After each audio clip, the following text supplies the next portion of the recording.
Hello and welcome to this week's Wild Spirits News. My name is Sibylle, and your mission today is to cut through the woo-woo and find out what your purpose is really. Have you ever noticed that a lot of people are always very busy working on the next project? They're trying to, now this year my project is to get my kids into the school that they want to go to. Or I'm currently working on getting the job of my dreams. Or somebody works on getting the relationship that they want, the man or the woman that they or whoever they want to be with. And they're hustling away at always the next goal. Now, why would I find anything wrong with that? You've heard me preach that you need to have goals in all areas of your life constantly, and indeed, I am not against doing that. You should always be working towards your goal, because that is writing down your goals, reviewing them regularly, and taking action towards them is the way to build your dream life. But there is a bit of a danger if you keep hustling away at a short-term goal and at the next short-term goal and the next one and the next one after that, that you kind of lose sight of any kind of bigger picture. And at some point, you take a moment to stop and think. And then you're wondering, what is all this actually about? What am I doing this for?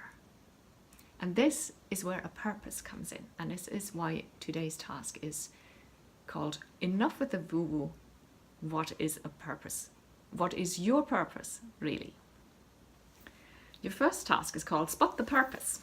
And it's a very simple task because it is an insight that I would like to convey to you. When people hear the word purpose, they think of people who change the world, people who drop everything and go to some poor country to build schools for children, for disadvantaged children there, people who save lives, people who, do something hugely impactful. Obviously, these are very inspiring people. And obviously, yes, they do have a purpose, and that is their purpose. However, that is not the only way you can have a purpose.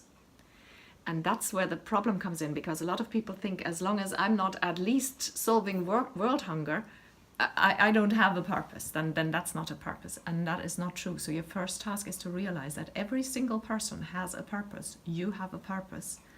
And it doesn't have to be something that every newspaper in the world will carry on their headlines in order to be a purpose. Your second task is to find your purpose. And to this process, or rather, it's more like a series of steps leading of continuing insights that build upon each other. So there's 3 of these steps. And the first is, I invite you to look at philosophies and religions and spiritual paths all over the world and all throughout history.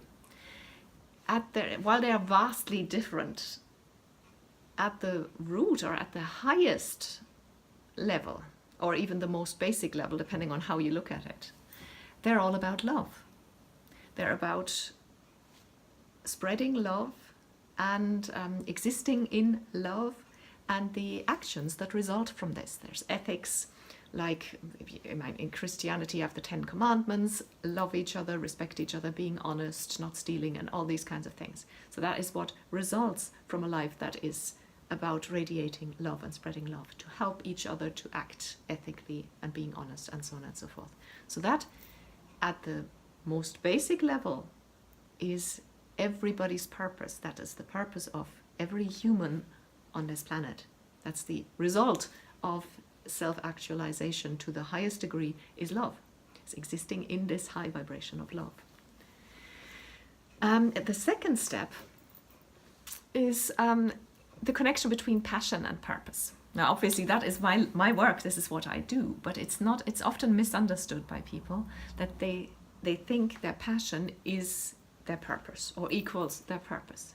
Now, very often they do have a connection, and very often people who are passionate, have a passion, actually make that passion, it's directly related to their purpose, but it isn't always that way. Rather, the connection between passion and purpose consists in that the purpose, as I just said in the first step, the highest purpose is always the love, and love is the highest, if you speak of it in energetic terms, love is the highest vibration there is.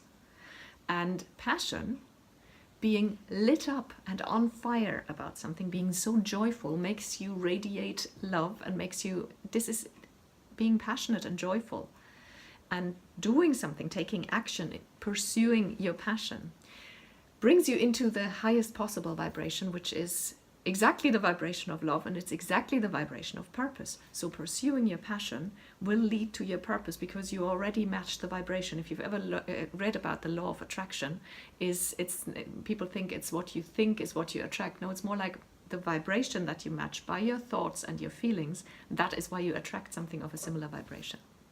I do apologize because the title of this is Enough with the Woo-Woo. Now I'm talking about vibrations like some 1960s hippie.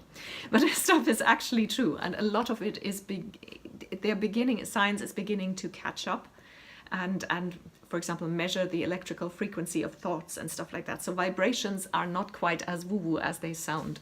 And this is something that not just science is beginning to catch up with, but experience over the centuries and millennia has proven over and over again.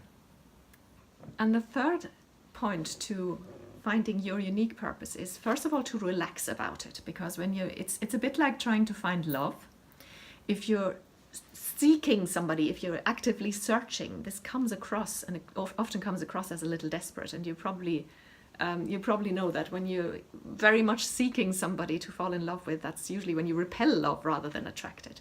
And it's a bit like that with purpose. So don't try and force it. Relax about it and know that, in fact, you already know your purpose, which is to radiate love. In which exact way and what actions that you will do that'll become your life's work. In which way you fulfill that purpose of radiating love.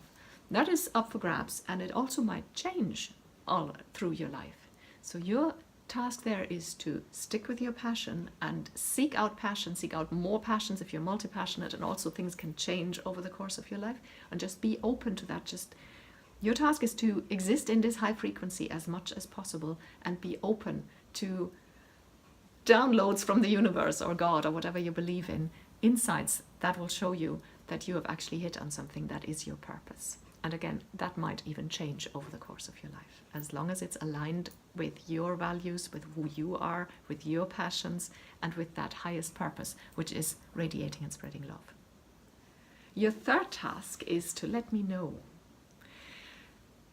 Where do you stand in the pursuit of your passion and in matching that vibration? Have you found your purpose? Have you found a purpose? Are you still looking? Do you think there is one? I would love to hear your thoughts. If it's just one line or if it's 3 paragraphs, hit the reply button on the email that you got the link to the video with and write to me, and I promise I'll get back to you. If you didn't get the link to this video in an email, that means you're not part of the Wild Spirits community yet, and you should join us. Go to wildspiritscoaching.com and fill in the little form there. You will receive 1 email per week. It's 100% spam free. And this email contains the link to the video, a lot of extra information, extra articles, stuff that I only share in emails, recommendations of books and other resources, and sometimes exclusive offers that are exclusive only to my subscribers that nobody else ever gets to see. So go to wildspiritscoaching.com and sign up. You can also Google Wild Spirits Coaching. That'll get you to the website as well.